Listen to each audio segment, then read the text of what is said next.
मेरे प्रिय आत्मन, नमस्कार। डॉक्टर दिग्विजय शुक्ल, ज्योतिष विभागाध्यक्ष। सर्वप्रथम मैं आप लोगों को रक्षाबंधन महापर्व की ढेर सारी शुभकामनाएं। रक्षाबंधन महापर्व किस दिन मनाया जाए, इस विषय में मैं आप लोगों के सम्मुख रखने जा रहा हूं। बहुत से विद्वानों का इस प्रकार का मत मिल रहा है कि 11 को मनाया जाए, 12 को मनाया जाए, कब मनाया जाए, इसका निर्णय आप लोगों के सम्मुख मैं रखने जा रहा हूँ। सर्वप्रथम श्रावण मास हो, शुक्ल पक्ष हो, पूर्णिमा तिथि हो, श्रवण नक्षत्र हो, आयुष्मान योग एवं सौभाग्य योग के मिलन से रक्षाबंधन का महापर्व बहुत ही पुनीत एवं उत्तम बताया गया है। यह महापर्व 11 अगस्त 2022 दिन गुरुवार को पूर्णिमा 9:35 से लेकर दूसरे दिन 7:17 तक रहेगी। क्योंकि मकर राशि की भद्रा की चर्चा विशेष समाज में व्याप्त है। वह भद्रा 9:35 से लेकर रात्रि 8:25 तक मानी गई है। इस भद्रा काल में नाना प्रकार के विद्वज्जन अपना मत दे रहे हैं। यह भद्रा पाताल लोक की बताई गई है। यदि पाताल लोक की भद्रा होती है तो पाताले च धनागमम, पाताल लोक की भद्रा होती है तो धन का आगमन होता है। वहीं दूसरी बात, प्रदोष व्यापनी एवं मध्याह्न व्यापनी की भी चर्चाएं मिल रही हैं। देखा जाए कि प्रदोष काल में यदि मुहूर्त नहीं मिल रहा है, मध्याह्न काल में मुहूर्त नहीं मिल रहा है, तब अगले दिन कार्य किया जा सकता है। यदि प्रदोष काल में और मध्याह्न काल में यदि मुहूर्त मिल रहा है तो 11 तारीख को ही रक्षाबंधन महापर्व उत्सव हर्षोल्लास के साथ मनाना चाहिए। हम लोग ऐसा विचार करें कि रक्षाबंधन महापर्व, रक्षा का अर्थ होता है रक्षा करना, और बंधन मने बंध जाना। यदि रक्षाबंधन का पर्व यदि आप किसी भी समय मनाते हैं तो निश्चित ही रक्षा होती है, इसमें लेश मात्र का संदेह नहीं है। इस तरह से नाना प्रकार के लोग समाज में कह रहे हैं, यदि रक्षाबंधन के समय यदि यह कार्य किया जाएगा तो नाना प्रकार की परेशानियां आएंगी। उस परेशानियों की निवृत्ति कैसे हो, आप बतावें। कहा गया है धर्मम धार्यते प्रजा। यदि प्रजा धर्म को धारण करती है तो उसमें परेशानी कहाँ से। हम बता दें आपको, यदि पूर्णिमा के दिन रक्षाबंधन महापर्व करते हैं तो वह पूर्णिमा बहुत ही सुखद और उपयोगी मानी गई है। इसमें ऐसा मिलता है कि सभी प्रकार के जो शास्त्र सम्मत, विधि सम्मत एवं धर्म सम्मत बातें बताई गई हैं, उसका अवलोकन करते हुए कुछ सुधीजन कह रहे हैं कि रात्रि 8:25 के बाद रक्षाबंधन किया जाए। ठीक है, रक्षाबंधन जरूर करें। रक्षाबंधन करने से प्रजा की, पूरे समाज की, पूरे राष्ट्र की रक्षा होती है, कल्याण होती है, इसमें संदेह नहीं है। एक उदाहरण मैं आप लोगों के सम्मुख रखने जा रहा हूँ। सर्वप्रथम भगवान श्री कृष्ण शिशुपाल का जब वध किए, उस समय उनकी अंगुली में से खून बह रहा था। उस खून को रोकने के लिए द्रौपदी ने अपने आंचल फाड़ करके भगवान श्री कृष्ण के हाथों को बांधा था। देखिए बांधने का क्या फल होता है।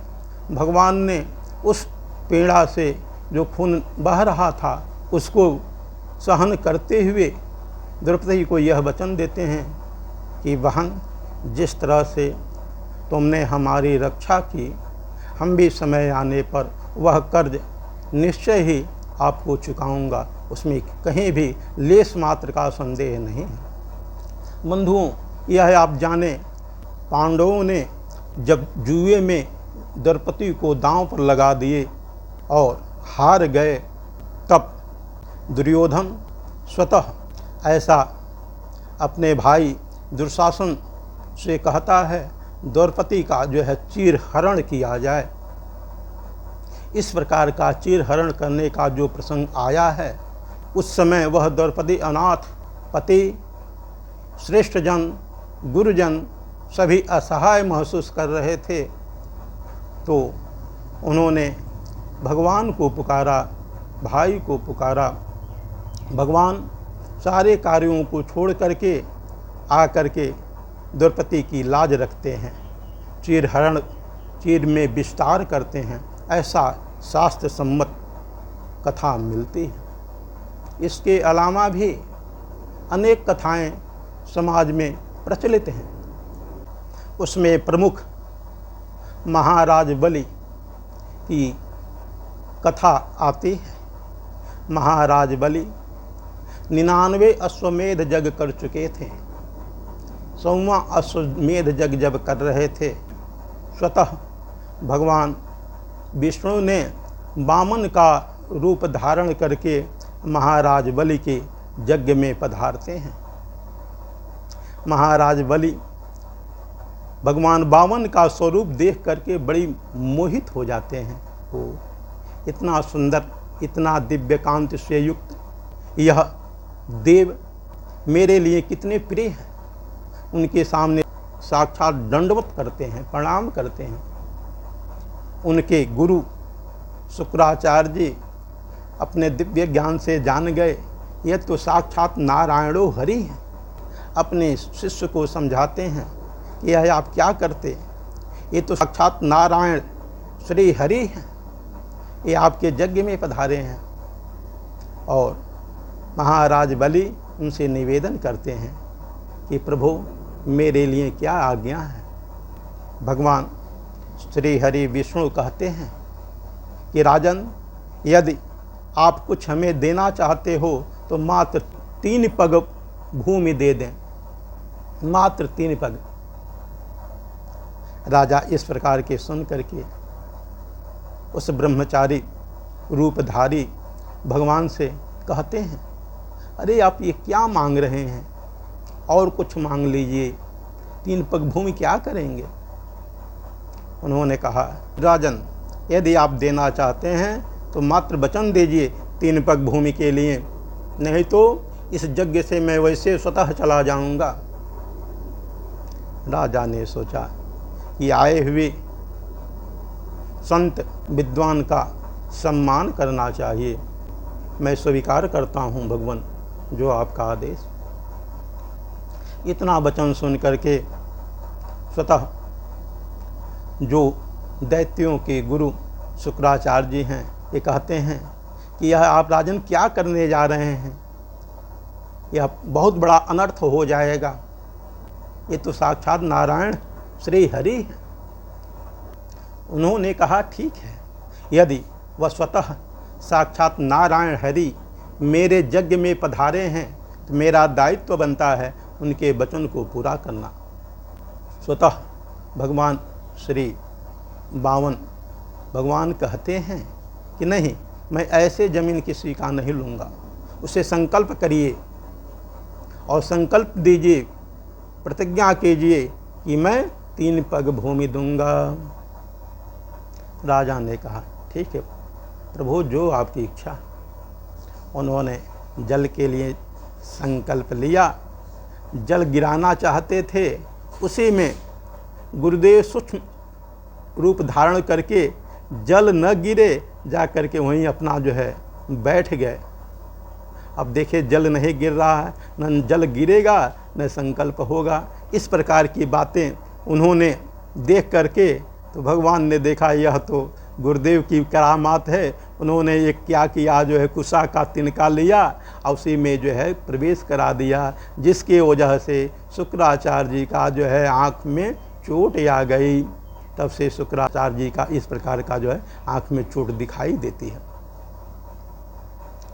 और उन्होंने महाराज बलि से प्रेम पूर्वक संकल्प कराया और कराने के बाद स्वतः भगवान 3 पग में ही, एक पग में पाताल लोक, दूसरे पग में मृत्यु लोक, पृथ्वी लोक और तीसरे पग में स्वर्ग लोक जब नाप लेते हैं तब भी जमीन कम पड़ जाता है। तो उन्होंने कहा कि अब बताओ मैं पैर कहाँ रखूं।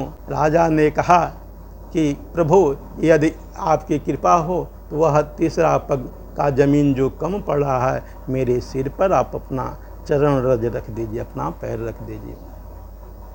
भगवान ने ऐसा ही किया, अपना तीसरा पग महाराज बलि के सिर पर रख दिया, जिसका परिणाम यह हुआ महाराज बलि पर भगवान बामन बहुत खुश होते हैं। कहे कि ऐसा इस संसार में इस प्रकार का राजा न भूतो न भविष्यति, इस प्रकार का न कोई राजा हुआ न भविष्य में होगा। राजन मैं आपसे बहुत खुश हूँ, मांगिए क्या चाहिए। राजन ने कहा प्रभु यदि आप हम पर खुश हैं तो मैं आपसे यही निवेदन करता हूँ कि आप हमेशा अहरनिश हमारे आँखों के सामने आप दिखते रहें, यही ऐसा आशीर्वाद हमें प्रदान कर दीजिए। भगवान ने कहा तथास्तु, आपकी कामना पूर्ण हो। इस तरह से जब भगवान अपने वचन से जो है जब हार जाते हैं, महाराज बलि का शासन पाताल लोक में होता है और वहाँ भगवान जा कर के महाराज बलि के यहाँ जो है निवास करते हैं। ऐसे समय काफ़ी लंबा व्यतीत हो गया। महालक्ष्मी माता स्वतः चिंतित होती हैं कि हमारे प्राणनाथ कहाँ हैं, कहाँ हैं, कहाँ गए, कोई पता नहीं चल रहा है। इसलिए उन्होंने ब्रह्मा जी के पास जा कर के निवेदन करते हैं कि हमारे प्राणनाथ कहाँ हैं, इसके विषय में आप बताएं। ब्रह्मा जी ने ध्यान लगा करके देखते हैं कि यह तो महाराज बलि के यहाँ जा कर के जो है पातालपुरी में निवास कर रहे हैं। तो माता जी पूछती हैं कैसे जो है हमारे प्राणनाथ आएंगे, इसका क्या उपाय है। तो ब्रह्मा जी ने कहा क्योंकि महाराज बलि भी समुद्र से उत्पन्न हैं और आपका भी वास समुद्र में माना जाता है, इसलिए महाराज बलि आपके भाई लगेंगे और आप जो है श्रावण मास के शुक्ल पक्ष के पूर्णिमा तिथि को भाई को बहन हाथ में रक्षा बांधती है, कलावा बांधती हैं। यदि रक्षा बांध देती हैं तो भाई से उसके बदले में अपने पति को प्राप्त कर सकती हैं, मांग सकती हैं। इस प्रकार का वचन सुन करके माता लक्ष्मी जी स्वतः पातालपुरी में जाती हैं। वहाँ जा कर के भाई के यहाँ रक्षा बांधती हैं और रक्षा बांधने के बाद भाई से ऐसा वचन लेती हैं कि आप मेरे प्राणनाथ को वापस लौटा दीजिए। महाराज बलि ने कहा नहीं बहन, इनके लिए हमने 100 अश्वमेध यज्ञ हमने किया है, तब जा कर के हमने प्राप्त किया है। इसके अलावा जो आप मांगना चाहिए मांग सकती हैं। बहन ने कहा कि हमने तो आपको रक्षा बांधा है, रक्षा बांधने का मतलब यह होगा कि आपकी सुरक्षा के लिए हमने रक्षा बंधन किया है। यदि मैं आपकी रक्षा चाहती हूँ तो भाई का भी कर्तव्य होता है बहन की कामना को पूर्ण करें। इसलिए आपको भी वचन देना होगा। भाई महाराज बलि ने कहा इसके वचन में दुनिया की जो संपदा आपको चाहिए मैं उसको देने के लिए तैयार हूँ। जो चाहिए वो ले लीजिए। माता लक्ष्मी ने कहा ऐसा नहीं हो सकता। तब इस पर जो है एक बहुत समय तक चर्चा चलते चलते एक विचार आया कि ठीक है, इसमें समझौता किया जाए। समझौता में आधे दिन आपके यहाँ रहेंगे, आधे दिन हमारे साथ रहेंगे। भाई ने इसे भी स्वीकार नहीं किया। तब मात्र 4 महीने का समय आषाढ़ शुक्ल एकादशी से लेकर के कार्तिक शुक्ल एकादशी तक भगवान विष्णु जाकर के पाताल लोक में महाराज बलि के यहाँ निवास करते हैं। इस चातुर्मास में जितने शुभ कार्य हैं सब वर्जित बताए गए हैं, मांगलिक कार्य जो है वर्जित बताए गए हैं। इस तरह से रक्षाबंधन महापर्व का दिन हर्षोल्लास के साथ निरंतर अहरनिश मनाया जाता है। जो भाई बहन रक्षाबंधन का पर्व भाई को बहन बांधती हैं और भाई भी बहन की रक्षा के लिए जिम्मा लेता है कि किसी भी प्रकार की किसी भी संकट की घड़ी में बहन मैं आपकी रक्षा करूंगा। यह पावन पुनीत पर्व बड़े ही श्रद्धा और उत्साह के साथ सभी जन समस्त नागरिक हर्षोल्लास के साथ मनाते हैं। इस प्रकार की मान्यता है। ओम।